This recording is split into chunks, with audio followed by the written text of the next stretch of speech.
My Hero Academia. Oh. We only got one of these this week because My Hero was off this week. This is My Hero Academia, chapter 291. My Hero Academia is coming up on a milestone of its own soon, chapter 300. But this is 291. Thanks for going strong. Okay, so we're starting to get a little bit more background as to what exactly happened with Dabi. I'm calling him Dabi, I guess, from now on. I've always liked that name. Toya. It's gonna take some getting used to. Okay, so I think this is like from Endeavor's perspective of the day that he found him dead. In the past, he used to. Oh no! Wait, was it? Oh no! This is his. This is Dabi narrating to us how he died, and in the past, he used to sneak up and train on Sekoto Peak, and that's where he burned to death supposedly. The body was never found; only a fragment of his lower jawbone. Oh no, this is Endeavor. I don't know why I got mixed up just now. This is Endeavor. Oh, I got confused. Yeah, with for what you were whatever saying reason, for that. That's definitely Endeavor explaining what They're getting a little background about Toya, which I needed. Yeah, and it's kind of cool, man. He wasn't, I like how he said he didn't have the frost mix that he thought that he wanted, but he was strong and he was like, "Fuck it, this is my kid. We're gonna train." Mm-hmm. He can probably do it. Mm-hmm. So he didn't make that. He wasn't that type of guy yet. Yeah, I think that was pretty key. Then Fuyumi was born, the second child. The sister of the family. She only inherited the frost quirk, so she has no fire in her. So he wasn't exactly thrilled, but at the time he was still happy because he had a family. And because Toya had more potential than he did, actually, because he saw that Toya's flame was even stronger than his. But then all of a sudden, Toya's own flame started to hurt him. And at that time, he was like, that's when kind of the dream got crushed. He says, I thought it could be you.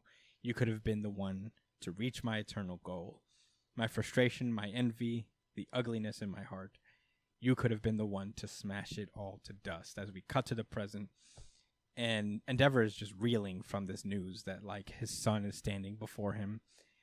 And Dabi's just like, nope, it's real. I'm the fucking guy, And Compress is learning that, like, I guess the League of Villains is also learning this for the first time as well. So they're oh shit, that's Endeavor's son. Wow, Anyway, Shigaraki, we gotta get the fuck out of here. But Shigaraki's out cold, so, and Makia will only listen to him. So basically, that is very inconvenient. Mm-hmm. So Dabi continues to explain like his backstory to the world. To Japan. To Japan, and he provides a 99.9% match between his DNA and Endeavor's DNA. So you're telling me it's not 100%? That's what Endeavor's saying. Thinking like, I mean, you ain't say 100%, kid. So I don't know why you're gloating. What is that? Yeah, right. I don't know what does that really mean here. Ain't nothing. It's a very Mori perspective, right? Where even when Mori says you are the father will just run out of the studio. Like, no, I'm walking away from this situation. There's something wrong happened here. Yeah, this is incorrect. That's the Mori. No possible way. So anyway, he's basically just like, I'm sure you still think that I'm lying to you, so I'll just have to convince you otherwise. After all that happened, Endeavor made sure Mom kept having kids. The fourth was someone most of you are familiar with. It's fucking Shoto. And he even abused him. Kind of stunk. Endeavor doesn't have an empathetic bone in his body. At his core, he is addicted to the limelight. A man who wallows in his own small-mindedness and self-importance. God damn. And the world is just still like, man, we're not that stupid. He's fucking lying. We're not just gonna believe all this bullshit. And then it's like, bro, you don't have any skin on your face. Why would I listen to you? This don't mean nothing. Yeah. And then he proceeds onward to explain, is like, Endeavor's not alone in this either. And then all of a sudden he cuts in footage of Hawks stabbing twice in the back and ending up killing him. And the world is watching this, and it turns out your boy, what was his name? Skeptic. Mr. Skeptic is the one who put this whole video together. Yeah. He edited it while he was on Makia's back this whole time. That's what he was doing on the computer.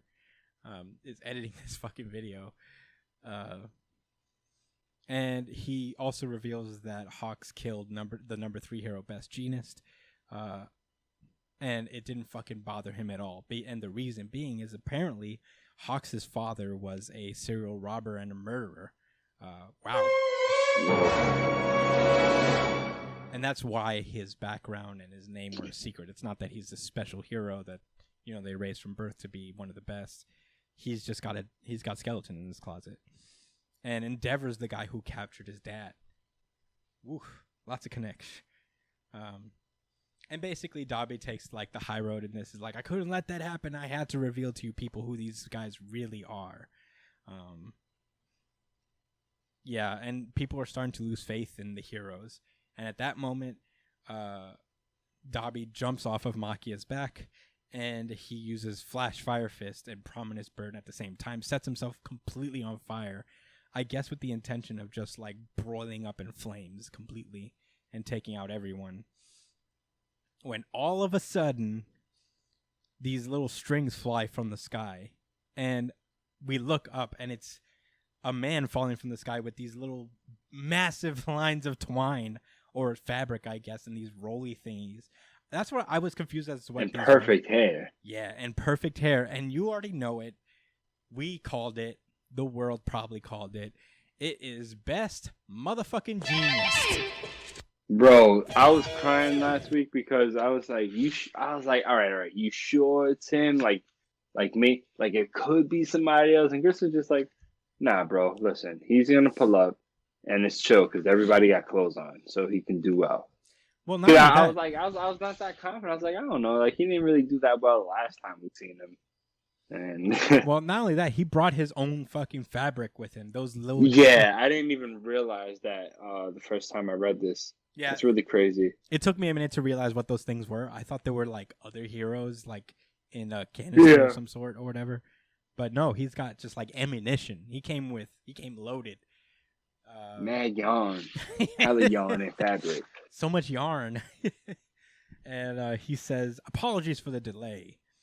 As of today, Best Jeanist is back on fucking duty. The champ is here! Yeah, this was cool. I mean, I feel like we got a bad rap last week for saying that Horikoshi is not fantastic at twists, but again, it's not that, a twist doesn't always have to shock you or whatever. Sometimes it could just be fun. I'm excited that this is happening. Best Jeanist is back. I'm glad he's not dead. He's got like one of the funnest power concepts, the ability to just control clothes, and I'm glad that hasn't been taken off of the board. I can't wait to see what happens next week. It's such a bummer that My Hero is off this week. But in any case, yeah, that was a bummer. And it's a good plan by Dabi to just kind of like, reveal to Endeavor. It really is the ultimate way to take him down, is to ruin his reputation. But I think like having Best Jeanist back is going to undo a lot of that. So his plan will have failed, and maybe the world won't lose faith at all.